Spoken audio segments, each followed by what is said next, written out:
Welcome to Toffee Blues, your source for all things Everton. I am Gerry. I am joined in this segment by Max and Terry. So, let's just dive right in. I don't know. I feel like every podcast in the world has covered this. We're covering it as well because we have to cast our lot here. So, VAR refereeing in the Premier League. VAR has been shitty so far. Okay, that's just the best way to say it. I was begging for VAR last season after we got screwed out of points repeatedly. Okay, and I think later on they did like a survey or they did a study of the unluckiest team in the Premier League, and I think we won that one. I think we were really unlucky, and a lot of it had to do with stupid refereeing decisions, like Martial. Throwing himself to the ground and giving Manchester United a penalty and them winning because of that. So I was begging for VAR last year, begging for it. I thought, let's get the calls right. I just want the game to go the way it's supposed to go. You know what I mean? Sorry if someone's offsides, I don't want their goal to count. So I am cool with VAR. I watch Bundesliga, MLS, I watch Mexican Liga MX. They have VAR, okay? And they usually get the calls right. Even if sometimes, like in Mexican League, it takes like a fortnight for the call to come in, all right? But they get the calls right. How are we still having VAR in the Premier League and we're not getting the calls right still?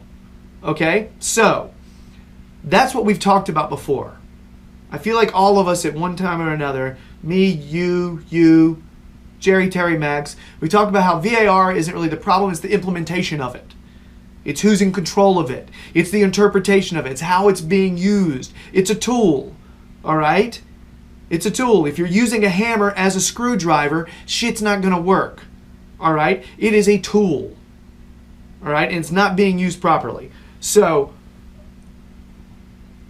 should we talk about how it gets better, why it's not working, what is this? Because to be honest with you, it reminds me of someone. Let me give a political example here, guys. Apologies, I never talk politics. American politics. Barack Obama was the president and wanted to bring Medicare for everybody. Okay? Wanted to bring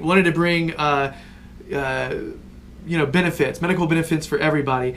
And then the Republican side of the Congress was like, no, we don't want that. So we're going to put all these barriers in it so that your Obamacare thing is not going to work the way you want it to. So then when it was implemented, everybody complained. So guess what? It didn't work because the people who put the rules in there, it didn't get implemented the way it was supposed to be implemented. So of course it didn't work. Okay? How is that different than this scenario? All right? I think there's people at the Premier League who don't want VAR. Period. All right? Period. And so they're doing it in this stupid way. So honestly, I saw a poll that the Toffee Blues put out. 90% of people are against VAR. That's what they want. Right? I think you've got So anyway, I'm going to stop talking. Max, I'll go off. I'm pissed. Sorry. You've got to put that poll in the context of Sunday's game. Obviously, it's come out on a Monday following a game where we've really been screwed over by it. But Gerry, you've failed to name drop Mr. Martin Atkinson's completely incompetent performance as a referee. And as someone who works with under-18s, this is something that is just inherent in English football. From the quality of refereeing is absolutely atrocious. Okay. You're good. Sorry, I lost you for a second, Max, but keep going. I think I understood what you were saying. Yeah, the standard of refereeing from the ground up is just absolutely atrocious. For me, I got my first red when Alex Iwobi was given his yellow card. Obviously, I can't for sure. Obviously, as I say, I feel like the incident with Gomez has just overshadowed the entire game, to be fair. But I think a challenge happened where Alex Iwobi's ended up getting booked, but on the screen it's popped up checking for red card, and it wasted a couple of minutes, And from the fan experience, from that fan experience, the live spectacle, it just takes the soul out of the game. Mm-hmm. It's really, really monotonous, and I feel like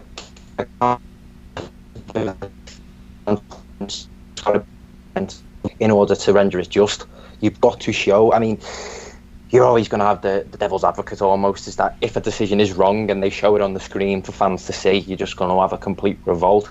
But I think it's just something that you've got to roll with. For example, the handball is just, it's clear and obvious. They took about, as I said, 5 to 10 minutes to make their mind up that it wasn't a penalty. Surely to God, if you're reviewing an incident for so long, it was a penalty, just stonewall. But just to revert back to Mr. Martin Atkinson, this, and correct me if I'm wrong, Gerry, for me, I think Evertonians' beef with Atkinson goes back to 2012 with that card against Rodwell in the Merseyside derby. I don't know if there's any instances before where we've kind of flagged him as a dodgy referee to have in charge of the game, but the man just failed to have control over the game. Was Atkinson the referee during that match with City when the ball went across the goal line and Sterling passed the ball back across and they scored off of it? The League Cup. Yeah, and he had an argument with Jagielka, and Jagielka was talking about how he was just flat out arrogant, and Atkinson was just like wouldn't take him seriously at all during the conversation. So it was him. And then, and to tie this in with your VAR, I think it was Anthony Taylor on the other side in charge of adjudicating the VAR. And from a refereeing perspective, if the official in charge of the match, actually in the flesh, the referee, doesn't believe it's a penalty, 9 times out of 10, your mate on the other side of that screen in charge of the VAR won't want to question your competence as a referee. So, you know what I mean? So in that way, you're always gonna, you've got, you can highlight this in many different forms in terms of how many different things in footballing culture favour the top sides in the league. This top 6 that's emerged. Always throughout time, refereeing decisions have always been in favour or swung towards those bigger clubs. Obviously, Tottenham are in the VAR decisions favoured them without a shadow of a doubt. We should have had a Stonewall penalty, and particularly after that Brighton result as well, which really was sickening.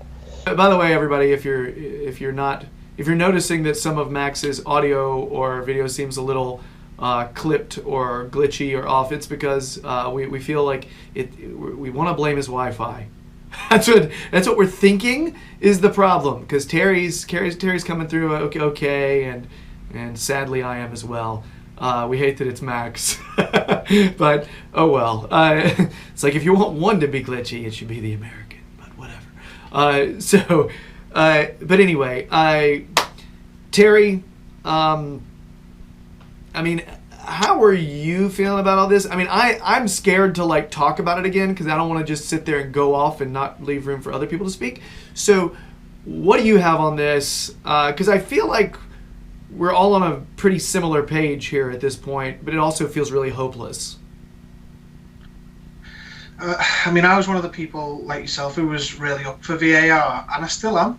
But no one in their hopeful, naive days before it came in really factored in the fact that the referees in this country are absolutely embarrassingly bad. There's a reason none of them went to the World Cup when it was on to referee any games. When I think it was the previous World Cup or the one before, where an English referee refereed the final. It's gone downhill so badly over the last few years, and it wasn't even great to begin with. But honestly, this season, it's just all VAR has done has shown even starker light on how poor the officials are. There's things they're getting wrong. It's not just us. I mean, Liverpool, Man United, when there's an incident with Origi and the ref's leaving it to VAR, but the VAR leaving it to the ref, so no decision gets made. There's one where they accused Jack Grealish of diving in the build-up to a goal when it clearly wasn't, and they ruled out the goal. There's, Gerard Deulofeu, he's brought down in the box. I think that was against Tottenham as well. No penalty. The next week, the very first, sod's law, the very first incident of the VAR overruling a referee was against Everton, when there was a nothing incident and they gave a penalty against Everton. They were against Brighton. This one where Everton should have had 2 penalties in the game and they've not given it when they've got access to replays. That handball one, they had that is embarrassing. They've got 3.5 minutes of pausing the game to look over that repeatedly, and they still get it wrong. That's amateur. It's like it's the best league in the world with the worst officials in the world. It's like VAR is just a tool. It's not, it's just a piece of software, a piece of kit that they can use. But because now the decisions they get wrong, they shouldn't be getting wrong, but they still are. It's showing how poor they are. Like, at least without VAR, they could have plausible deniability or going, oh well, I didn't have that replay. It happened too quick and blah de blah. So now they're still getting just as much wrong, but they've got no excuse to now, and they're probably getting even more wrong because they're reviewing things. And honest to God, they're ruling out offsides for an armpit, and I'm not entirely against that because, if you're an inch, you're offside. It's really, really strict, and it feels really harsh at the time. I understand that hasn't happened to us yet, but it will. It feels really sickening when that happens to you, but it's the subjective call things. It's like the biggest case in point is that handball. No matter who you support, the player's got his hand. Dele Alli has got his hand above his head in an unnatural position, and he handballs it away.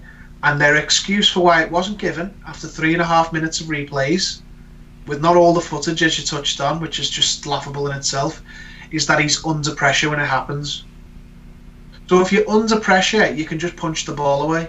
You can do the hand of God. If you're under pressure, just volleyball spike it and it'll go. It's like, is that for real? Is that a reason why? And they never come out and admit they've made a mistake. It's a big boys club. They never ever acknowledge they've made a mistake. They've made clear errors in this Everton game, Everton Spurs. They've made a multitude of errors. Mark Atkinson should be, frankly, demoted into the lower leagues for a while. And apparently the FA was totally cool, thought he did a great job, and he's doing his normal thing this weekend. Yeah, I think he's doing Newcastle Bournemouth. So what's that tell you? It's a big boys club where they look after each other and they don't acknowledge they've made mistakes. Honest to God, it's I've said it. I'm just risking repeating myself, which is unlike me, I know, but it's embarrassing. It's completely embarrassing. VAR is not the problem, but the referees are probably made up that VAR's taking the blame for it. They're going, everyone hates VAR, it's killing the game. It's like, no, it doesn't kill the game in Germany. It doesn't kill the game elsewhere. Look at the way it worked in the World Cup. It was fine. Yeah. But can I raise the point, right? Do we think that if you've got the monitors touch side, that would resolve a lot of the issues? They have it. They're only they supposedly. Never seen them checked out. Yeah, that's the thing. They never look at them. They have to be recommended to go look at it. Supposedly, they have the monitors there. They showed it on Sunday. They showed the monitor by the field, and how would you know? How would you know it's there as a fan? I was gonna say this comes off. I think I'm not unsure of his name. Monaco's right back. I think he must have got sent off or something. Volleys, VAR. Oh yeah, I saw that on the way out. So, yep. Yeah, it's a hot topic at the moment, isn't it? Man, the way it worked in the World Cup was, the guy, the remote guy in the ear of the referee says, "Oh, you may have missed something there. You might want to go and look at it," and then he'll go over and look at it and make the call there, like going, "Okay, I've had a look. I didn't see that. That's the call. I'm still refereeing the game. I've just got a little assistant in my ear who's the audio equivalent of raising a flag to alert me to something I haven't seen, same way a linesman does. But what we've got is an extra referee, unaccountable, in an industrial park somewhere in a big van, who makes the decision for the referee. It's like, and then I'm just very quickly, this idea, a few of the pundits, on Sky Sports were suggesting, we need to get ex-footballers No. involved in the band. Like, no, I'm afraid not. You got that. Oh well, ex-footballers think that ex-footballers should be involved in those decisions. No, just get better referees. I don't think adding an absolute lemon like Danny Murphy or Tim Sherwood is going to help the situation, because look at the pundits, and then you tell me you want them making decisions in big games, because you'll just get the same bias shite, excuse me, that you get from them when they commentate. It would be the same thing, man, because the ex-players are the ones who banned Nias for a couple of games, but didn't do anything about Martial. Didn't warrant anything. Yeah. Okay? It's the same problem. I mean, it makes me not like English football. It makes me think that it's deep. It's really deep in this bias. It is. It's awful. It makes me feel like we just need to go us against the world and have that mentality. You know what I mean? Yeah. That's why I was upset with Silva. That's for that reason. It's like, we're just literally, bending over when these things happen by not complaining. I agree. I want to see some rage there.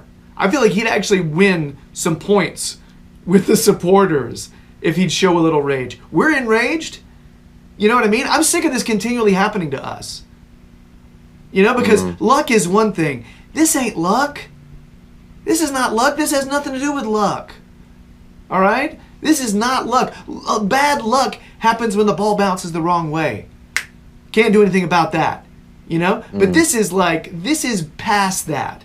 And you know what? I don't think it's the reason why our team isn't doing as well this season. Okay? I think there's been a lot of reasons, football-based stuff, that we could work on, okay? But this is stupid. This is a stacked deck. This sucks. This is not football. I'm just saying it shouldn't be anyway. On the accountability issue that Terry raised, good point. I'm not a fan of rugby, and you couldn't get me to sit down and watch it, but I've been told there's a transparency there through referees in rugby that football could learn a lot from. In that decisions that are made are, how to say, one of the huge issues with VAR is that it just takes away from the live spectacle. And you're a spectator in the stadium watching, waiting for so long, as Terry said, for some fella sitting in an industrial park in a van to make a decision, which is, as it seems, a toss of a coin that it's going to be right or wrong. As a live spectacle, mate, it really does ruin it. Yeah, I think we've been given a crap version of VAR. I think that's what we've been given. That's what we've been told to do.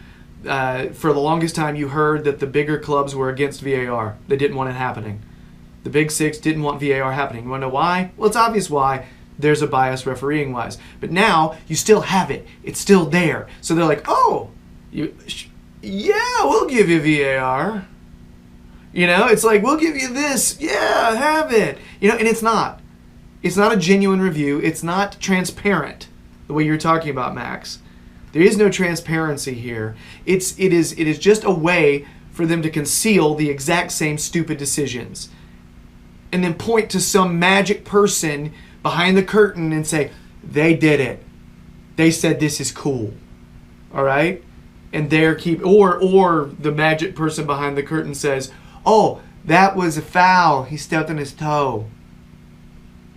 You know what I mean? It's sorry. The whole thing is infuriating. I don't know because it makes me not trust anything. Is this the way I'm supposed to be? Seriously, is this the way I'm supposed to be about Premier League guys or about English football? Is this are you guys already like that and I'm just late to the party? Yeah. I've been like this for years. Of course you are. Daggone it. That's all I need is to get more cynical about the world. So that's all this is, everybody. It's a reality check. The FA is corrupt. It's a bunch of bullshit. Get used to it. Let's take on the world. Done. Is that right? Is that the way it is, guys? Yeah. That's about right. That's bleak as hell. That's Jerry Springer's, thought of the day. The final thought is the FA is corrupt. It's not going to change. Deal with it. Sorry, Everton. You will be made an example. You will be Exhibit A on every new rule. Everton, you will be it. Yeah. Cool. All right. It made me angry, Gerry. Angry and tired. You've been waiting to drop that. All right. Let's move on, guys. We ranting will probably continue after we cut, but just saying. All right. So anyway, we'll see what happens. Nothing's changing with VAR anytime soon, and if anything, they'll just take it away, and we'll go back to the same corrupt BS we had before. That's what I say. Fart noise. In Atkinson, Max disapproves. Just saying. Yeah, he nodded, if you're listening, Marty. So, if you've been digging the videos, please subscribe to the Toffee Blues YouTube channel. We sincerely appreciate it. If you want more Max, Future Sport Pod is the Twitter handle you should be checking out. That is Max's. It's one of Max's pseudonyms. That's his curtain that he hides behind. That's his new podcast that he's accumulating episodes. For which he's accumulating episodes. Let me get that language right. Check that out. Follow that. Also, if you want more Terry, he has a lot of thoughts about whether or not comic book character movies are cinema. You should talk to him in the streets about it. He'll hug you. Then check it out, Liverpool Echo fan jury. He drops the Everton knowledge there. Guys, let's move on to a quiz in which these two guys will head to head. Their brains do this. It's great. So let's go. If you want to switch on over to the pod, you can see if you know your history. Or listen, you don't see a pod. All right, that's it. No more. Bye.